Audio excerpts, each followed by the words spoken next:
วมหลายคนฟ้าลงโทษผู้ใดคือโหดหายนักกว่าปีกาฝนตกลงมาท่วมให้ท่วมนาวัวควายล้มตาย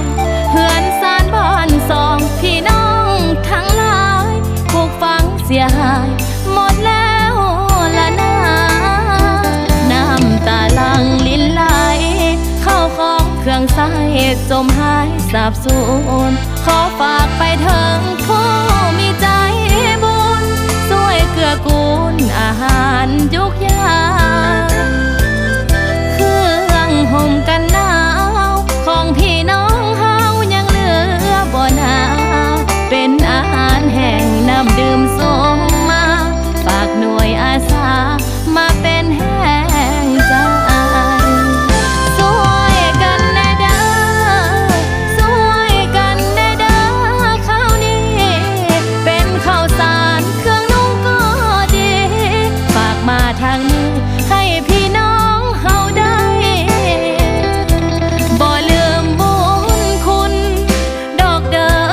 ผู้มีน้ำใจพี่น้องเฮาแต่เนื้อทั้งใต้หักแพงกันไว้ในยามอ่อนล้าลูกขอวอนไว้ฝากบนส่งให้เถิงสิ่งศักดิ์สิทธิ์แม่นางนาคีสวยเนรมิตที่ทรงสถิต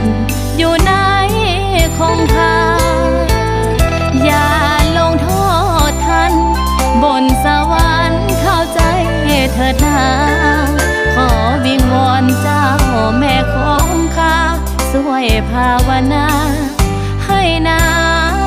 ำแห่งที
เถิงสิ่งศักดิ์สิทธิ์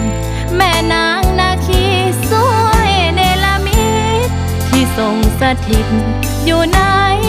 คงคาอย่าลงโทษท่าน